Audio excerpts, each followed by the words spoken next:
معزز ناظرین و سامعین السلام علیکم۔ یہ قصہ ہے ابراہیم علیہ السلام کا جو اللہ تعالیٰ نے قرآن پاک میں بیان فرمایا۔ اس قصے کے پچھلے حصے دیکھنے کے لیے پچھلی ویڈیوز مشاہدہ فرمائیں۔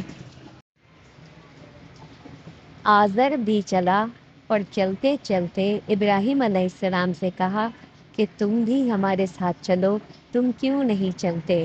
ابراہیم علیہ السلام نے کہا میرا دل نہیں چاہتا اور میں بیمار بھی ہوں، مجھ میں چلنے کی طاقت نہیں۔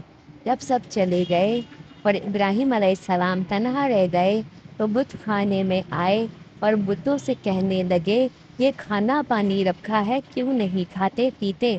بت خاموش رہے اور بولتے کیسے، کہیں پتھر بھی بولتا ہے؟ ابراہیم علیہ السلام نے کہا تم کو کیا ہوا، تم جواب کیوں نہیں دیتے؟ لیکن سب بت بنے بیٹھے رہے، کچھ نہ بولے۔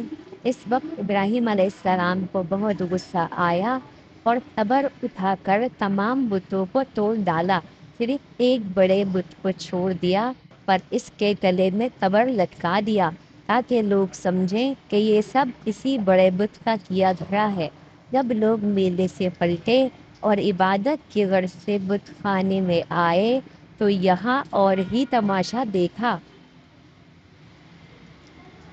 بقیہ انشاءاللہ اگلے حصے میں ملاحظہ فرمائیں۔